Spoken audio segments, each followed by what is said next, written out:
എല്ലാവർക്കും നമസ്കാരം. ആദ്യമായി ഞാൻ രാജേന്ദ്രൻജി, ഗുരുനാഥൻജി, സന്തോഷ്ജിനെ സ്വാഗതം ചെയ്യുന്നു BJPയിൽ. ഞാൻ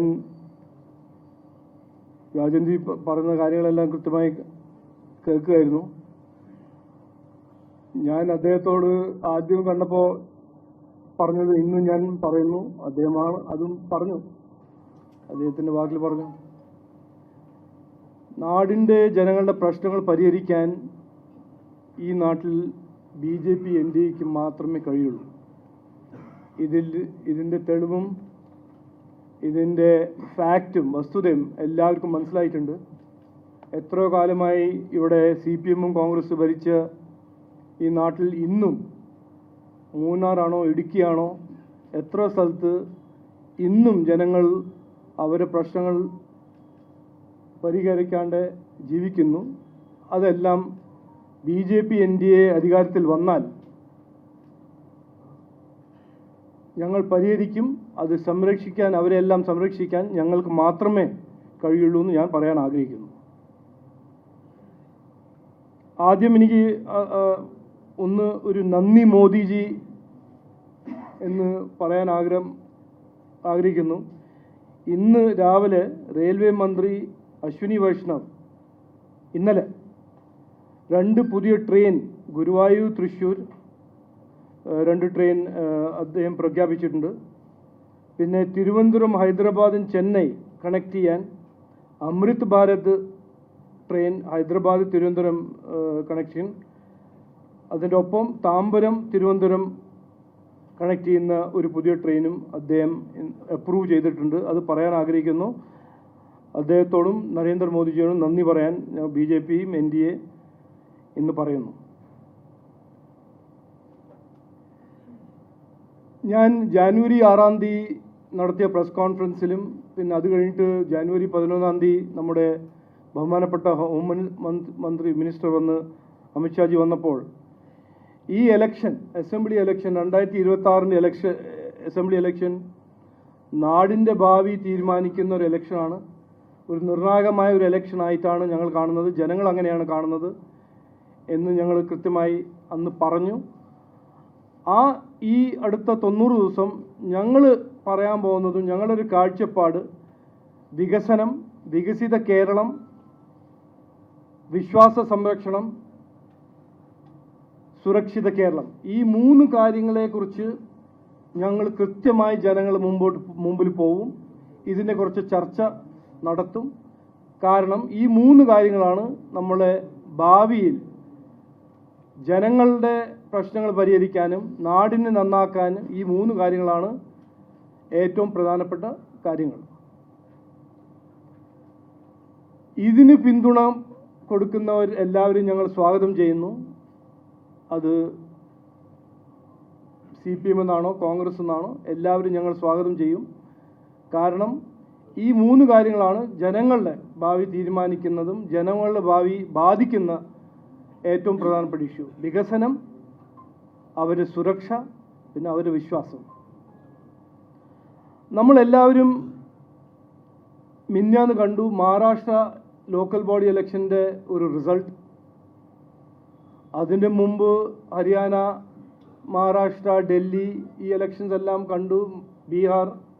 അതിൻ്റെ എല്ലാ റിസൾട്ട് നമ്മൾ മനസ്സിലാക്കി.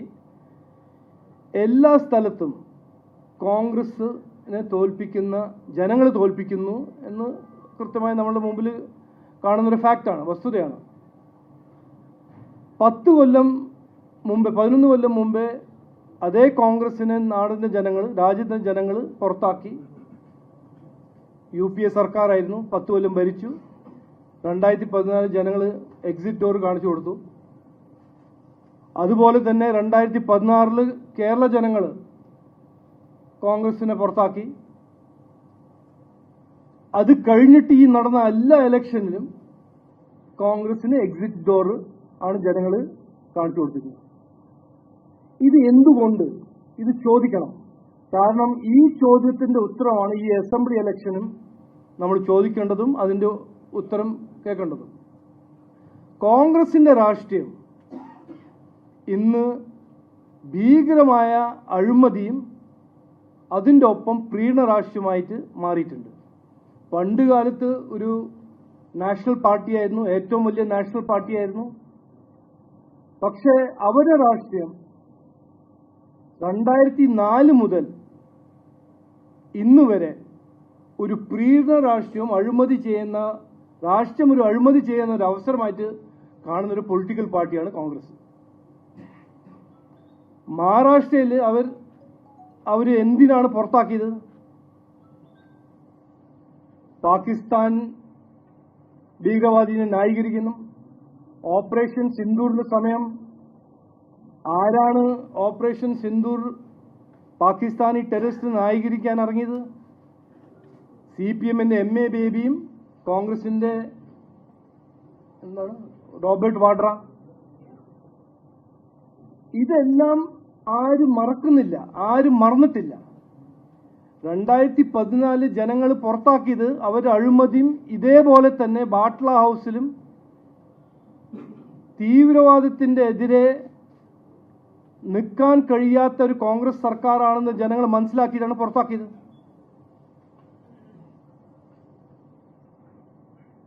Haryana, Bihar, Maharashtra local body election എല്ലാം അവർ ഇതേ ഒരു പ്രീണ രാഷ്ട്രീയം മുമ്പോട്ട് വയ്ക്കുമ്പോൾ ജനങ്ങൾ അവർ റിജക്ട് ചെയ്യുന്നു. ഈ അസംബ്ലി ഇലക്ഷൻ ഞാൻ ഇന്ന് സംസാരിക്കാൻ ആഗ്രഹിക്കുന്നത് കോൺഗ്രസ് പാർട്ടിയുടെ ജമാഅത്ത് രാഷ്ട്രീയത്തിനെ കുറിച്ച് സംസാരിക്കാൻ ആഗ്രഹിക്കുന്നു. ഈ നാട് കഴിഞ്ഞ 15 കൊല്ലമായിട്ട് പിന്നോട്ട് പോകുന്നു. വികസനത്തിന്റെ ഡിപ്പാർട്ട്മെന്റിൽ പിന്നോട്ട് പോകുന്നു. ഇന്ന് ഏറ്റവും കൂടുതൽ വിലക്കയറ്റമുള്ള ഒരു നാടാണ്. തൊഴിലില്ലായ്മ ഏറ്റവും കൂടുതലാണ് നമ്മുടെ നാട്ടിൽ. ഇതിനെല്ലാം കൊണ്ടുവരേണ്ടത് നിക്ഷേപമാണ്, ഇക്കണോമിക് ആക്ടിവിറ്റി ക്രിയേറ്റ് ചെയ്യണം. പക്ഷേ ഇതിനെക്കുറിച്ച് കോൺഗ്രസിന് പറയാനോ CPM-ന് പറയാനൊന്നുമില്ല. 10 കൊല്ലം ഭരിച്ചു, നാടിനെ നശിപ്പിച്ചു. പക്ഷെ ഇന്നും കോൺഗ്രസ് ആണോ, ഇന്ത്യൻ യൂണിയൻ മുസ്ലിം ലീഗാണോ, ഇന്ത്യൻ മുസ്ലിം ലീഗിൻ്റെ അന്തർധാരയുള്ള ജമാഅത്താണോ വികസനത്തിനെ കുറിച്ചോ ജനങ്ങളുടെ പ്രശ്നങ്ങൾ പരിഹരിക്കുന്നതിനെ കുറിച്ചോ ഒന്നും സംസാരിക്കുന്നില്ല. അവർക്ക് വേണ്ടത് എന്താണ്? എങ്ങനെയെങ്കിലും പൊളിറ്റിക്കൽ പവർ പിടിക്കണം. അതിൻ്റെ ഫലം എന്തായിരിക്കും, അതിൻ്റെ അപകട രാഷ്ട്രീയം, അതിൻ്റെ അപകടം എന്തായിരിക്കും, അതിനെക്കുറിച്ച് അവർക്ക് ആർക്കും ഒരു ചിന്തയില്ല. ഞാൻ ഇന്ന് പറയാൻ ആഗ്രഹിക്കുന്നത് ഇതാണ്: ജമാഅത്തിനെ ഈ നാട്ടിൻ്റെ രാഷ്ട്രീയത്തിൽ മെയിൻ സ്ട്രീമിൽ കൊണ്ടുവരാൻ ശ്രമിക്കുന്ന കോൺഗ്രസ് പാർട്ടിയും ഇതുവരെ ജമാഅത്തിൻ്റെ ഒപ്പം രാഷ്ട്രീയം ചെയ്ത CPM-നും ഈ ഇലക്ഷനിൽ ജനങ്ങൾ പിന്തുണ കൊടുക്കരുത് ആണ് ഞങ്ങളുടെ ഒരു അഭ്യർത്ഥന. നാട് മുമ്പോട്ട് പോകണം. നമ്മളെ നാട്ടിൽ നിക്ഷേപം വരണം, വികസനം വരണം, നമ്മുടെ കുട്ടികൾക്ക് തൊഴിലവസരങ്ങൾ കിട്ടണം, ഓൺട്രപ്രണർഷിപ്പ്, സ്റ്റാർട്ടപ്സ്, ടെക്നോളജി മേഖലയിൽ നേട്ടം, ഇതെല്ലാം നമ്മൾ സൃഷ്ടിക്കണം. പക്ഷേ ജമാഅത്ത് പോലെ ഒരു തീവ്രവാദ സംഘടനയെ മെയിൻ സ്ട്രീം പോളിറ്റിക്സിൽ കൊണ്ടുവന്നാൽ ഇതൊന്നും നടക്കില്ല. കഴിഞ്ഞ 20 കൊല്ലം എൻ്റെ അടുത്ത് ഇത് ഫാക്റ്റും ഫിഗറുണ്ട്. ഇവിടുത്തെ മെജോറിറ്റി ഹിന്ദു സമുദായത്തിൻ്റെ സ്ഥിതി എവിടുന്ന് എങ്ങോട്ട് പോയി, ഇതിനെക്കുറിച്ച് ചർച്ച ചെയ്യണം. ഇത് ഞാൻ പറയുമ്പോൾ എന്നെ വർഗീയവാദി വിളിക്കാൻ അറിഞ്ഞത്, ഇതെല്ലാം വസ്തുതയാണ് ഞാൻ പറയുന്നത്. ഈ നാട്ടിൽ ഏറ്റവും കൂടുതൽ ദാരിദ്ര്യം പാവമായ സമുദായമാണ് ഹിന്ദു. അതിൻ്റെ ഫാക്റ്റ് ഉണ്ട്. ഏറ്റവും കമ്മിയായ പെർ ക്യാപിറ്റൽ ലാൻഡ് ഓണർഷിപ്പ്, ഭൂമി ഓണർഷിപ്പ് ഏത് സമുദായമാണ്? ഹിന്ദു സമുദായമാണ്. ഏറ്റവും കമ്മി പെർ ക്യാപിറ്റൽ ഹൗസ് വീടുള്ള സമുദായം ആരാണ്? ഹിന്ദു സമുദായമാണ്. അപ്പൊ ഇതെല്ലാം ചർച്ച ചെയ്യണം ഈ ഇലക്ഷനിൽ. ജമാഅത്ത് പോലെ ഒരു അപകട രാഷ്ട്രീയം ഒരു ഭരണഘടനയിൽ വിശ്വസിക്കാത്ത ഒരു സ്ഥാപനം, ആന്റി സെക്യുലർ ഓപ്പണായിട്ട് അതിനെക്കുറിച്ച് പറയുന്ന ഒരു സംഘടന, അവരെന്തുകൊണ്ട് മെയിൻ സ്ട്രീം പൊളിറ്റിക്സിൽ കൊണ്ടുവരാൻ ആഗ്രഹിക്കുന്നു കോൺഗ്രസ് പാർട്ടി? അതിന്റെ കാരണം മറ്റൊരു കാര്യം പറയാനില്ല. ജനങ്ങളുടെ പ്രശ്നങ്ങൾ പരിഹരിക്കാൻ ഒരു ഐഡിയയോ അതിനെക്കുറിച്ച് ശ്രമിക്കാൻ ഒരു താല്പര്യമോ ഒരു കഴിവോ ഒന്നുമില്ല. അത് കാണണമെങ്കിൽ തൊട്ടടുത്തുള്ള കർണാടകയിൽ അവർ നുണ പറഞ്ഞ് ജനങ്ങളെ വെട്ടിയാക്കി 2023 ഒരു മാൻഡേറ്റ്. ഇനിയിപ്പോ അവിടെ എന്താ നടക്കുന്നത്? ഭീകരമായ അഴിമതി, വികസനത്തിന് കാശില്ല, SDPIയിലെ അഗേൻസ്റ്റ് ഫയൽ ചെയ്ത കേസസ് എല്ലാം പിൻവലിക്കുന്നു. പീഡനത്തിന്റെ ഒരു രാജധാനിയാക്കി മാറ്റിയിരിക്കുന്ന കർണാടക. അത് ഈ നാട്ടിൽ വരാൻ പാടില്ല എന്നാണ് എൻ്റെ ഒരു അഭ്യർത്ഥന. ഈ ഇലക്ഷനിൽ ഈ വസ്തുത ചർച്ച ചെയ്യണം. ജമാഅത്ത് പോലെ ഒരു തീവ്രവാദ സംഘടനയെ നമ്മുടെ നാട്ടിൽ കൊണ്ടുവരാൻ പാടില്ല. ഈ ജമാഅത്താണ് ബംഗ്ലാദേശിനെ നശിപ്പിക്കുന്നത്, ഈ ജമാഅത്താണ് പാകിസ്ഥാനെ നശിപ്പിച്ചിരിക്കുന്നത്, ഈ ജമാഅത്താണ് എത്രയോ നാടിൻ്റെ സമാധാനവും പീസും കോഎക്സിസ്റ്റൻസ് എല്ലാം നശിപ്പിച്ചിരിക്കുന്നത്. അപ്പോൾ ഇതിനെക്കുറിച്ച് ചർച്ച ചെയ്യണം. ഇതിനെക്കുറിച്ച് വരാൻ പോകുന്ന ദിവസം ഞങ്ങൾ ചർച്ച ചെയ്യും. ഞങ്ങൾ ഒരു ഡിബേറ്റ് ചെയ്യാൻ തയ്യാറാണ്. കോൺഗ്രസ് പാർട്ടിൻ്റെ നേതൃത്വം ഇതിനെക്കുറിച്ച് ഡിബേറ്റ് ചെയ്യാൻ തയ്യാറാണ്. പക്ഷേ ഞങ്ങൾ മുമ്പോട്ട് വയ്ക്കുന്നത് നാടിൻ്റെ ഭാവിക്ക് വേണ്ടി വികസനം, സുരക്ഷിത കേരളം, വിശ്വാസ സംരക്ഷണം, ഈ 3 കാര്യങ്ങൾ ചെയ്യാൻ ഇന്ന് കൃത്യമായി ഈ നാട്ടിൽ ഒരു പാർട്ടി കഴിവും താല്പര്യവും ജനങ്ങളെ സംരക്ഷിക്കാൻ കഴിയുന്ന ഒരു ഒറ്റ പാർട്ടിയാണ് BJP NDA എന്ന് പറഞ്ഞ് ഞാൻ വാക്ക് ചുരുക്കുന്നു. നമസ്കാരം.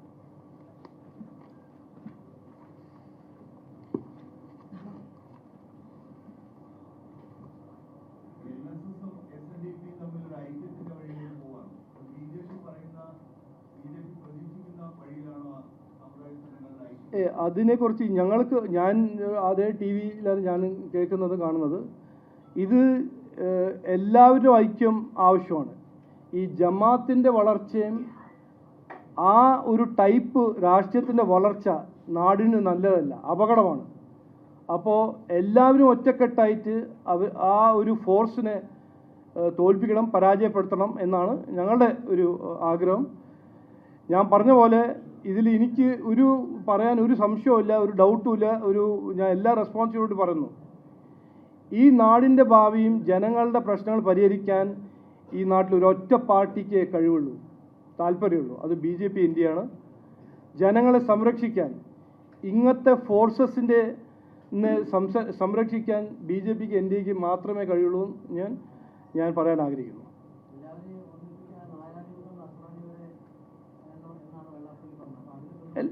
അല്ല, ഞങ്ങൾ പറയുന്നത് എല്ലാവരും ഒറ്റക്കെട്ടായിട്ട് ഒരുമിച്ച്, അത് ഹിന്ദുസ് ആണോ ക്രിസ്ത്യൻസ് ആണോ മുസ്ലിംസ് ആണോ, ഇങ്ങനത്തെ റാഡിക്കൽ ഫോഴ്സസിനെ നമ്മുടെ നാട്ടിൽ കൊണ്ടുവരാൻ സമ്മതിക്കരുത്. നമ്മുടെ രാഷ്ട്രത്തിന് ഇവരെല്ലാം പിടിച്ചു കഴിഞ്ഞാൽ പിന്നെ അതിന് റിവേഴ്സ് ഗിയറിന്, അതിന് U-ടേണിന് ഒരു മാർഗം ഉണ്ടാവില്ല. ഇതിൻ്റെ എത്ര ഉദാഹരണം നമ്മുടെ ചുറ്റുണ്ട്. ബംഗ്ലാദേശിൽ നോക്കൂ, പാകിസ്ഥാൻ നോക്കൂ, മിഡിൽ ഈസ്റ്റിൽ നോക്കൂ. ഇതെല്ലാം നമ്മൾ ചെയ്തു പഠിക്കേണ്ടതല്ല. ഇത് അവർ ചെയ്തു, അവിടുന്ന് പഠിച്ച് നമ്മൾ മനസ്സിലാക്കേണ്ടതാണ്.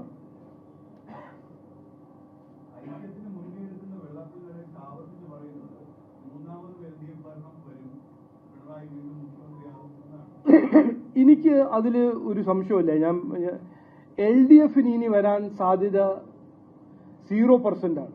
അതിൻ്റെ കാരണം ഞാൻ പറഞ്ഞുതരാം. ഒന്ന്, 2 തവണ ജനങ്ങൾ അവസരം കൊടുത്തു, 10 കൊല്ലം ഭരിച്ച ഒരു LDF ആണ്. LDF ആണ് നാടിനെ നശിപ്പിച്ചിരിക്കുന്നത്. ഇന്ന് വികസനത്തിന് വേണ്ടി ഒരു നയാ പൈസ ഇല്ലാത്ത സ്ഥിതിയാണ് ഈ നാട്ടിൻ്റെ സ്ഥിതി. കടം വാങ്ങാണ്ട് പെൻഷനും കൊടുക്കാത്ത സ്ഥിതിയാണ് ഈ നാടിൻ്റെ സ്ഥിതി. അഴിമതി ചെയ്യാണ്ട് ഒരു സാധാരണക്കാരൻ്റെ അവകാശം കിട്ടാത്ത സ്ഥിതിയാണ് ഈ നാട്ടിൻ്റെ സ്ഥിതി. അപ്പോൾ LDF വരുന്ന ആരും അങ്ങനെ വിചാരിക്കേണ്ട. കാരണം ഇവിടുത്തെ ജനങ്ങളുടെ സാമാന്യ ബുദ്ധി അങ്ങനെ ചോദ്യം ചെയ്യേണ്ട ആവശ്യം ഇല്ല എന്നാണ് ഞാൻ പറയാൻ ആഗ്രഹിക്കുന്നത്. ജനങ്ങൾക്കറിയാം ഇവിടെ വികസനത്തിന് വേണ്ടി ആരാണ് ശരിക്കും വർക്ക് ചെയ്യുന്നത്, ശ്രമിക്കുന്നത്. ഇവിടെ നടന്ന വികസനം ആര് ചെയ്തിട്ടാണ് നടന്നത്? അത് ട്രെയിനാണോ, റോഡാണോ, ഹൈവേ ആണോ, സ്റ്റേഷനാണോ, ആശുപത്രിയാണോ? അപ്പോൾ ജനങ്ങൾക്ക് ഒരു സാമാന്യ ബുദ്ധി ഉണ്ട്. ഇതുവരെ ഒരു നറേറ്റീവ് എന്ന് പറഞ്ഞാൽ BJP NDAക്ക് ജയിക്കാൻ സാധിക്കില്ല, അതുകൊണ്ട് LDF തെറ്റ് ചെയ്താൽ UDFന് വോട്ട് കൊടുക്കുക, UDF തെറ്റ് ചെയ്താൽ LDFന് വോട്ട് കൊടുക്കുക. ഇനിയിപ്പോൾ ലോക്കൽ ബോഡി ഇലക്ഷൻ കഴിഞ്ഞിട്ട് അതെല്ലാം പൊളിഞ്ഞല്ലോ. BJP ജയിക്കും,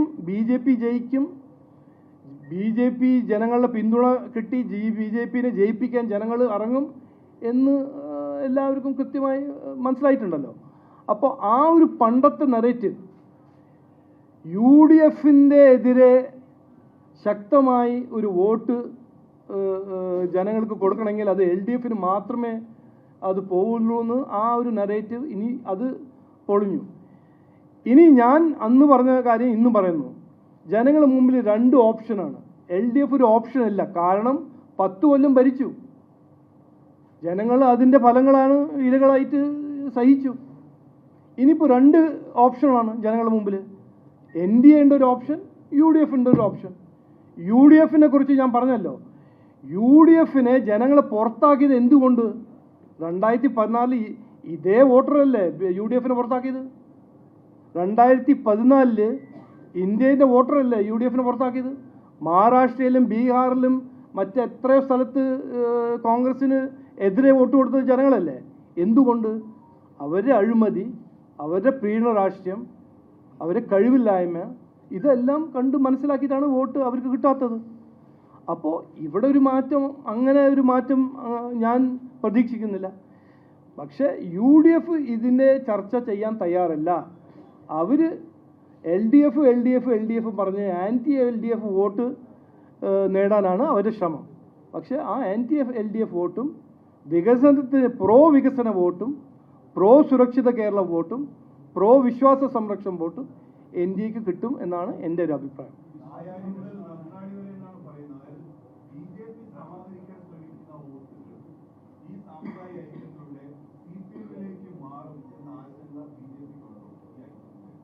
അല്ല, അങ്ങനെ ആശങ്കയൊന്നുമില്ലല്ലോ. അത് ഞങ്ങളുടെ വർക്ക് ഞങ്ങൾ ചെയ്യും, ഞങ്ങൾ പറയേണ്ട കാര്യങ്ങൾ ഞങ്ങൾ ചെയ്യും, ജനങ്ങൾ തീരുമാനിക്കും.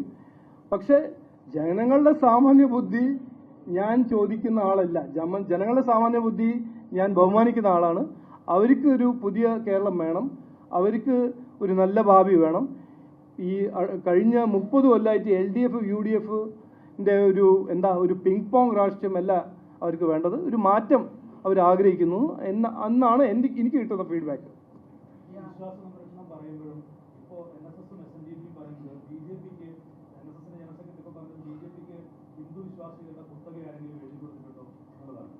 ഇല്ല, അത് ഞാനും പറഞ്ഞില്ലല്ലോ. ഞാനങ്ങനെ ഒരു ക്ലെയിം ഒന്നും പറഞ്ഞില്ല. പക്ഷേ ഞങ്ങൾക്കൊരു കോൺഫിഡൻസ് ഉണ്ട്. ഞങ്ങൾ ഭരിക്കുന്ന സ്ഥലത്തെല്ലാം എല്ലാ വിശ്വാസം, അത് ഹിന്ദു ആണോ, ക്രിസ്ത്യൻ ആണോ, മുസ്ലിം ആണോ, അവരെ സംരക്ഷിക്കാൻ കഴിയുന്ന ഒരു പാർട്ടിയാണ് BJPൻ്റെ. കാരണം ഞങ്ങൾ പ്രീണനത്തിൽ വിശ്വസിക്കില്ല. ഒരു സമുദായത്തിന് വേണ്ടി പ്രീണനം ചെയ്താൽ മറ്റേ സമുദായത്തിന് ഇൻജസ്റ്റിസാണ്. അത് ഞങ്ങൾ ചെയ്യില്ല, ഇതുവരെ ചെയ്തിട്ടില്ല, വരാൻ പോകുന്ന കാലത്ത് ചെയ്യില്ല. ഞങ്ങളുടെ ഐഡിയോളജി അതാണ്.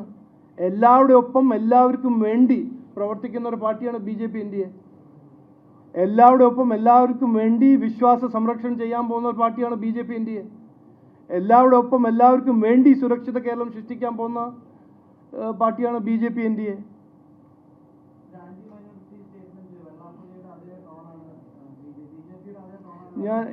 അതാണ് ഞാൻ പറഞ്ഞത്. ഞാൻ വസ്തുത പറയുമ്പോൾ ഞാൻ ആൻറ്റി മൈനോറിറ്റി ആണെന്ന് പറയാൻ പാടില്ല. അല്ല, അത് അവരെന്ത് വേറെന്താ പറയാൻ പോകുന്നത്? അവർക്ക് വേറെ ഒന്നും പറയാനുണ്ടോ? ഇത് 30 കൊല്ലമായിട്ട് ഇതേ ഒരു സ്റ്റക്ക് റെക്കോർഡല്ലേ. ഞങ്ങൾ ആൻറ്റി മൈനോറിറ്റിയാണ്, ഞങ്ങൾ വർഗീയവാദിയാണ്. 11 കൊല്ലം ഭരിച്ച NDA സർക്കാരല്ലേ നരേന്ദ്രമോദിജി. ഏതെങ്കിലും മൈനോറിറ്റിൻ്റെ എതിരെ എന്തെങ്കിലും ചെയ്തിട്ടുണ്ടോ? ഇതെല്ലാം ഓരോന്നുണ്ടാക്കി പറയാം.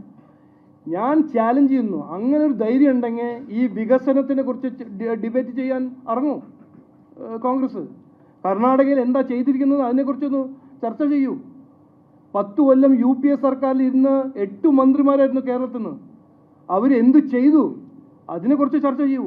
എന്തിനാണ് ഈ എപ്പോഴും BJP ഇതാണ് മറ്റേത് ഇതാണെന്നെല്ലാം പറഞ്ഞു നടക്കുന്നത്?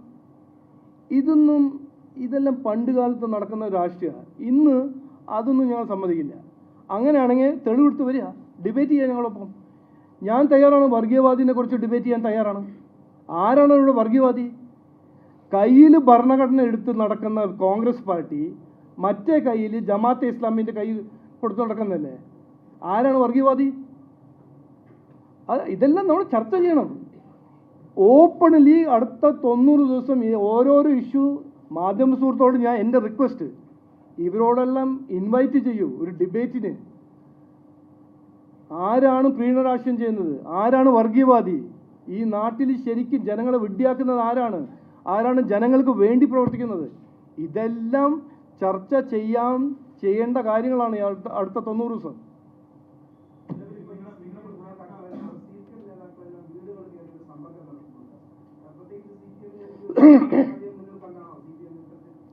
അല്ല, സമ്പർക്കം നടത്തണം. എന്താണ് സമ്പർക്കത്തിൽ പറയാൻ പോകുന്നത് എനിക്കറിയില്ല. എന്താ പറയാൻ പോകുന്നത്? ഞങ്ങൾ 10 കൊല്ലം ഭരിച്ചു, നാടിനെ നശിപ്പിച്ചു, ഇനി 5 കൊല്ലം തരണമെന്നോ? അങ്ങനെയാണെങ്കിൽ ചെയ്യട്ടെ, ഓക്കെ.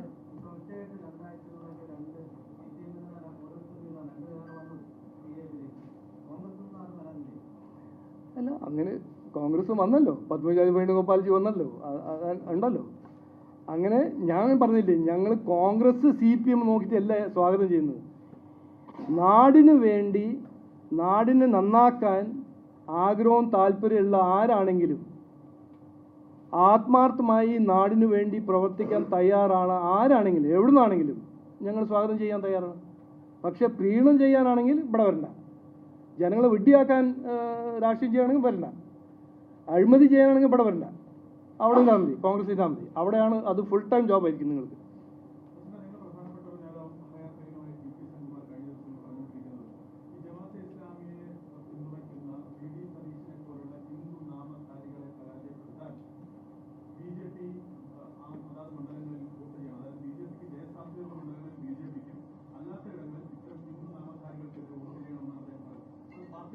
അത് അദ്ദേഹത്തിൻ്റെ അഭിപ്രായമാണ്. അത് ഞാൻ എൻ്റെ പാർട്ടീൻ്റെ നിലപാടല്ല ഞങ്ങൾ ഓപ്പണായിട്ട് പറയുന്നല്ലോ.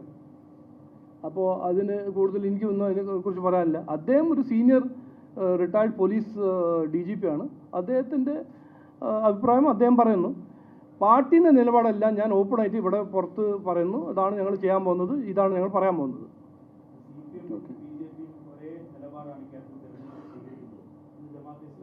അതങ്ങനെ പറയണ്ട.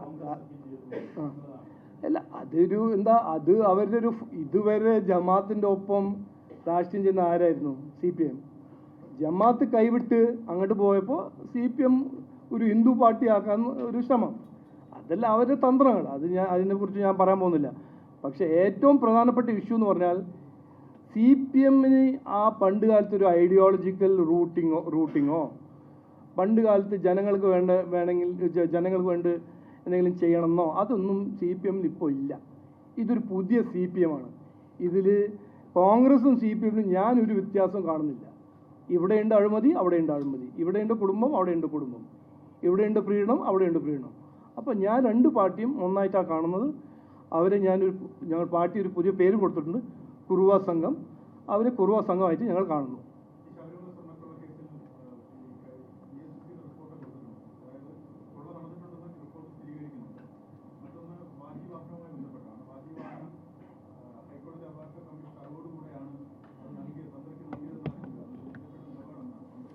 അല്ല, ഞങ്ങളുടെ നിലപാട് ആദ്യമായി പറഞ്ഞ നിലപാട് തന്നെയാണ് ഇന്ന്.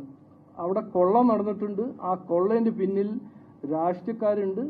ഒരു രാഷ്ട്രീയ ഗൂഢാലോചനയായിരുന്നു. ആ രാഷ്ട്രീയ സംസ്കാരം എവിടെ നിന്ന് തുടങ്ങി, ആര് തുടങ്ങി, ഒരു ഇൻഡിപെൻഡൻറ്റ് ഇൻവെസ്റ്റിഗേഷൻ വഴി മാത്രമേ നമുക്ക് കണ്ടുപിടിക്കാൻ പറ്റുള്ളൂ. ഇത് ബഹുമാനപ്പെട്ട മുഖ്യമന്ത്രി പറഞ്ഞ പോലെ വീഴ്ച ആയിരുന്നില്ല എന്ന് അന്ന് പറഞ്ഞതാണ്. ഇന്ന് അതിൻ്റെ കൃത്യമായ തെളിവ് പുറത്തു വന്നിട്ടുണ്ട്. CPM കവറപ്പ് ചെയ്യാൻ നോക്കി, അത് നടന്നില്ല, ഞങ്ങൾ സമ്മതിച്ചില്ല. ഇനിയിപ്പോൾ ഇത് ഉണ്ണികൃഷ്ണൻ പോറ്റി എന്തുകൊണ്ട് സോണിയാഗാന്ധിയുടെ വീട്ടിൽ പോയി കുത്തിയിരിക്കുന്നു, എന്തുകൊണ്ട് സോണിയാഗാന്ധിൻ്റെ കെട്ടിപ്പിടിച്ച് ഫോട്ടോ എടുക്കുന്നു, ആൻ്റണിയും ബെന്നി ബെനാനും പിന്നെ അടൂർ പ്രകാശ് എന്തുകൊണ്ട് ഉണ്ണികൃഷ്ണൻ പോറ്റീൻ്റെ സുഹൃത്തുമാണ്. അതെല്ലാം ഒരു ഇൻവെസ്റ്റിഗേഷൻ വഴി കണ്ടുപിടിക്കണം.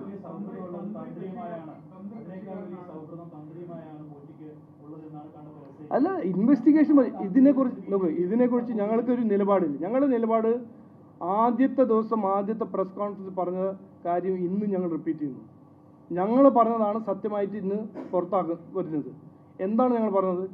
ഇതിൻ്റെ പിന്നിലൊരു ഗൂഢാലോചനയുണ്ട്, ദല്ലാൽമാരുണ്ട്. ഉണ്ണികൃഷ്ണൻ പോറ്റി ഒരു ദല്ലാലാണ്. ഉണ്ണികൃഷ്ണൻ പോറ്റീൻ്റെ പിന്തുണ സഹായിക്കുന്നതും അദ്ദേഹത്തിന് പ്രോത്സാഹിക്കുന്നതും അദ്ദേഹത്തിന് പൊളിറ്റിക്കൽ സപ്പോർട്ട് കിട്ടിയെന്ന് ആര് വഴിയാണ്? അതൊരു ഇൻഡിപെൻഡൻറ്റ് ഇൻവെസ്റ്റിഗേഷൻ വഴിയല്ല നമ്മൾ കണ്ടുപിടിക്കാൻ പറ്റുള്ളൂ. എനിക്കൊരു അഭിപ്രായമുണ്ട്, അത് ഇവിടെ പറഞ്ഞിട്ട് കാര്യമില്ല. അഭിപ്രായം ഞാൻ ഒരു 2 വാക്ക് പറയുന്നു. അഭിപ്രായം, ഈ ഒരു പൊളിറ്റിക്കൽ കൾച്ചർ, ദേവസ്വം ബോർഡിൻ്റെ ഈ നടക്കുന്ന പൊളിറ്റിക്കൽ കൾച്ചർ കഴിഞ്ഞ 10 കൊല്ലം തുടങ്ങിയതല്ല. ഇത് കുറച്ച് കൊല്ലമായിട്ട് നടക്കുന്ന ഒരു കാര്യമാണ്. അത് എവിടെ തുടങ്ങി, ആര് തുടങ്ങി, എങ്ങനെ തുടങ്ങി, അത് ഒരു ഇൻവെസ്റ്റിഗേഷൻ. അതുകൊണ്ടല്ലേ BJP ആദ്യം മുതൽ പറഞ്ഞ് 30 കൊല്ലം വിജിലൻസ് റിപ്പോർട്ട് പുറത്തിറക്കണം, 30 കൊല്ലത്തിൻ്റെ ഓഡിറ്റ് നടക്കണം, എല്ലാ അമ്പലത്തിൻ്റെ ഓഡിറ്റ് നടക്കണം, ദേവസ്വം ബോർഡിൻ്റെ ഓഡിറ്റ് നടക്കണം. ആദ്യം മുതൽ ഇതല്ലേ പറഞ്ഞു. ഇതൊന്നും ചെയ്യുന്നില്ല. ഇതിനെക്കുറിച്ച് കോൺഗ്രസും സംസാരിക്കുന്നില്ല. ഓക്കെ, ഇല്ല, അത് ചോദിച്ചല്ലോ നിങ്ങൾ 3 ദിവസം മുമ്പ് ചോദിച്ചല്ലോ. അതിനെക്കുറിച്ച് ഞാൻ പറഞ്ഞല്ലോ. ഞങ്ങൾ അതിനെക്കുറിച്ച് ഒരു അഭിപ്രായമില്ല. ആരാണോ തെറ്റ് ചെയ്തത് അവരെല്ലാവരും ജയിലിൽ പോകണം എന്നാണ് ഞങ്ങളുടെ ഇതിനെക്കുറിച്ച് ഒരു അഭിപ്രായം. അതിൽ ഒരു മാറ്റവും ഇല്ല.